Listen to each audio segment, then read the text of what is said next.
Magandang araw po sa ating lahat. Ako po ang inyong lingkod, Anthony Chua Dahili. Lagi pong nagbibigay ng karagdagang kaalaman po tungkol po sa katarungang pambarangay. So ang tatalakayin po natin ngayon ay tungkol po kung ano ang mga legal na basihan sa pagpapatupad ng katarungang pambarangay. So ito po yung mga basihan po ng mga legal na pagpapatupad ng katarungang pambarangay. So ang katarungang pambarangay ay may mga legal na batayan na nagsisilbing pundasyon sa pagpapatupad nito sa mga barangay sa buong Pilipinas.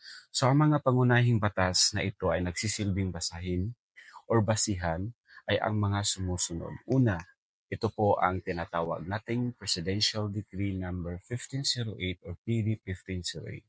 So ito pong Presidential Decree number 1508 or PD 1508, ito ang batas na unang nagtatag ng katarungang pambarangay noong 1978 na layuning marisolba ang alitan sa antas ng barangay bago pa man ito umaabot sa korte or umabot sa korte. Pangalawa, ang tinatawag nating Local Government Code of 1991 or Republic Act number 7160. So ito po ay pinalawak ng batas na ito ang saklaw at proseso ng katarungang pambarangay at nagbibigay ng mas detalyadong mga alituntunin sa pagtatag ng lupong tagapamayapa, kabilang na ang kanilang mga karapatan at kapangyarihan.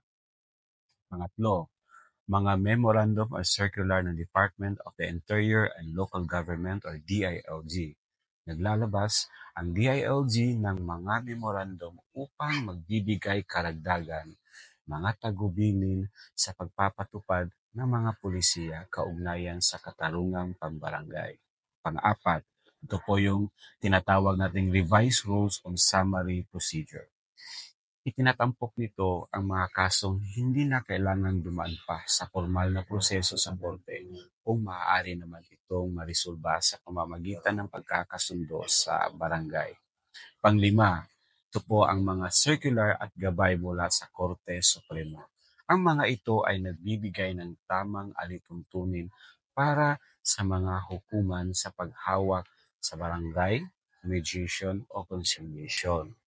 Ang mga batas na ito ay naglalayong mapagaan ang trabaho ng mga korte sa pamamagitan ng paghihikayat sa mamamayan na lutasin ang kanilang mga alitan at problema sa barangay sa pamamagitan ng pagkakasundo o amicable settlement.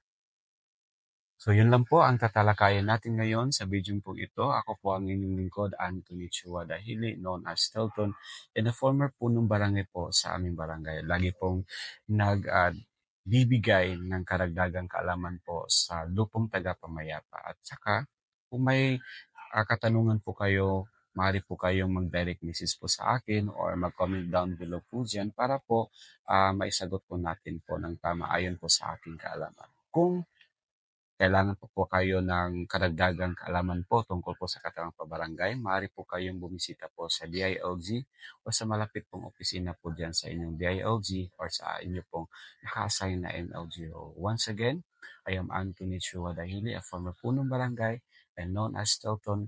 Please don't forget to follow, like, and share this video. Magandang araw po sa ating lahat.